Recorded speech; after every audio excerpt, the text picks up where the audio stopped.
प्रिय दर्शक बंधु एजी भारतीय विचार यूट्यूब चैनल में आपण को स्वागत।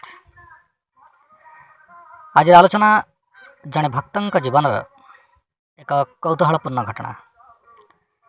घटनाटी हूँ व्यवसाय वाणिज्य रे प्रचुर धन संपत्ति अर्जन करी बेस अयस आराम रे जीवन बिताउथिले जड़े सेठ। जीवन शेष भाग रे सांसारिक जीवन प्रति सेठ का मन रे वितृष्णा भाव जाते तीर्थ क्षेत्र में भगवान का नाम जप ध्यान और तप माध्यम रे जीवन अतिवाहित करने को सेठ सिद्धांत नेले। धन संपद पत्नी पुत्र कन्या सबकिछिर मोह त्याग करी एकमात्र पुत्र हाथ रे व्यवसाय तथा सकल संपद समर्पी दे सेठ वृंदावन धाम को यात्रा कले। वृंदावन रे एक आश्रम रे रही सबुदिन बांक बिहारी भगवान श्रीकृष्ण को दर्शन करुथिले। बांक बिहारी भगवान श्रीकृष्ण को दर्शन करिवा सत्संग रे भगवान कर गुण कीर्तन श्रवण करी आनंदित हेबा ये थिला सेठंकर नीतिदिनिया काम। गोटे दिन जोरे वर्षा होता है। सेठ सबुदिन भली बांक बिहारी दर्शन पाई जाउथुवा समय देखा पाइले फूल दुकान रे अति सुंदर देखा जाउथुवा पद्म फूलटीए। यह देखला मात्रे सेठ मन भितर सिद्धांत नेले यही सुंदर पद्म फूलटी को मो मोर आराध्य बांक बिहारी को अर्पण करी। यही उद्देश्य रे दुकान निकट को जाई सेठ तार मूल्य पचारले। दुकानी कहले सेठ जी यार मूल्य मात्र 5 टंका। सेठ अति आनंद रे दुकानी हाथ को 5 टंका बढ़े दौथला बेले सेठारे पहुँचले नुआ विवाह करथिबा स्वामी स्त्री 2 जन। स्वामी जनक दुकानी पाखक दौड़ जाए दुकानी हाथ को 10 टंका बढ़ाई एवं कहले मु ये फूलर 2 गुणा मूल्य आपन को दउछि ये सुंदर पद्म फूलटी को आपण मते दे दियंतु।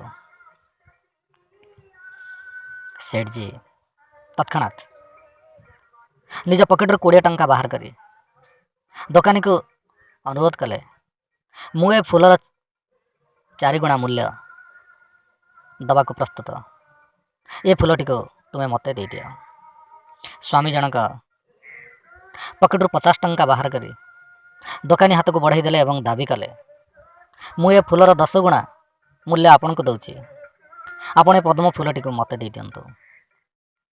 सेठ आओ स्वामी जनक मध्य रे बाजी परे बाजी लागी चलला। शेष रे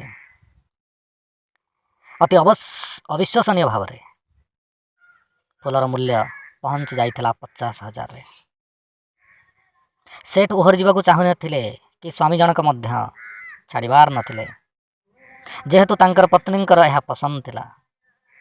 तेबे सेठ 50,000 टंका कहिबारु स्वामी जनक ओहरी जाइथिले। सेठ से ही पद्म फूल को खरीद करी बांक बिहारी को अर्पण करने उद्देश्य रे नहीं थिले। सेठ यह खरीद करी नेबा समय रे ए सब दूर लक्ष्य करुवा व्यक्ति जनक सेठ को पचार थिले सेठ जी आपण जीवन काल रे उपार्जन करथिबा धनर एक बड़ भाग सामान्य एक फूल किनिबारे आपण खर्च करदेले।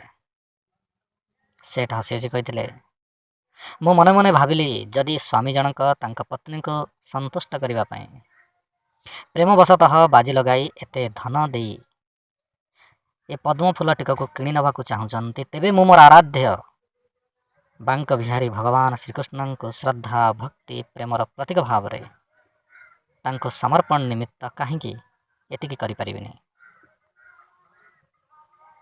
दर्शक बंधु ये थिला जड़े भक्तों जीवन एक कौतूहलपूर्ण घटना आपण आज नीति श्लोक निज लाभं परित्यज्य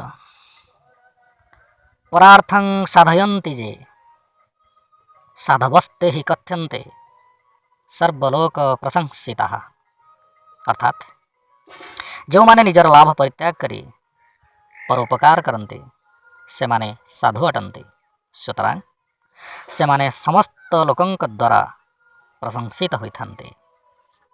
दर्शक बंधु आपन उद्देश्य आज अमरवाणी गोदावरी मिश्र लेखन आज अमरवाणी मनुष्य जन्म पाई आपद दुर्दिने मनुष्य जन्म पाई आपद दुर्दिने धैर्य जे हराए सेहु गणा हुए हिने धैर्य जे हराए सेहु गणा हुए हिने। दर्शक बंधु ये आज आलोचना। धन्यवाद।